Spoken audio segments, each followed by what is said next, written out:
June മാസത്തിലെ സാമൂഹിക സുരക്ഷാ ക്ഷേമ പെൻഷൻ വിതരണം ഔദ്യോഗികമായി തന്നെ ആരംഭിച്ചിരിക്കുകയാണ്. ഇതിനായിട്ട് 1080 കോടി രൂപയാണ് ധനകാര്യ വകുപ്പ് അനുവദിച്ചിട്ടുള്ളത്.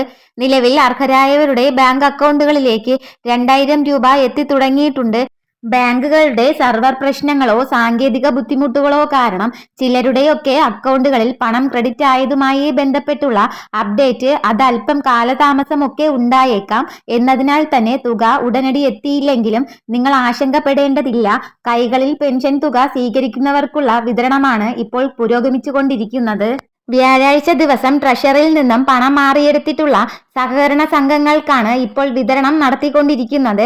അല്ലാത്ത സഹകരണ സംഘങ്ങളൊക്കെ തന്നെ തിങ്കളാഴ്ച മുതലായിരിക്കും പെൻഷൻ വിതരണം ആരംഭിക്കുന്നത്.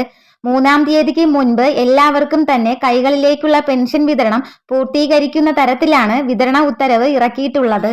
അതുപോലെ തന്നെ സംസ്ഥാനത്തെ സാമൂഹിക സുരക്ഷാ പെൻഷൻ മാനദണ്ഡങ്ങളിലൊക്കെ തന്നെ മാറ്റം വരുത്താനായിട്ട് ഒരുങ്ങുകയാണ് സംസ്ഥാന സർക്കാർ. പെൻഷൻ അർഹരായവരിൽ മാത്രം എത്തിക്കുക എന്ന ലക്ഷ്യത്തോടെ ഈ പുതിയ മാറ്റങ്ങൾക്കായിട്ട് ഇപ്പോൾ ആലോചിക്കുന്നത്. മുഖ്യമന്ത്രി വി.ഡി. സതീശനാണ് നിയമസഭയിൽ ഈ കാര്യങ്ങൾ അറിയിച്ചത്.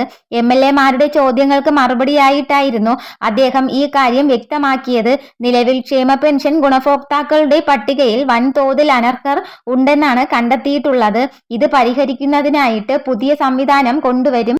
അമേരിക്കയിലെ ലോസ് ആഞ്ചലസിൽ താമസിക്കുന്ന ഒരാൾ തനിക്ക് കേരളത്തിലെ ക്ഷേമ പെൻഷൻ ലഭിക്കുന്നില്ല എന്ന പരാതിപ്പെട്ട സംഭവം ചൂണ്ടിക്കാട്ടിയാണ് പട്ടികയിലെ അനർഹരെ ഒഴിവാക്കുന്നതിന്റെ ആവശ്യകത മുഖ്യമന്ത്രി വി.ഡി. സതീശൻ വ്യക്തമാക്കിയത്.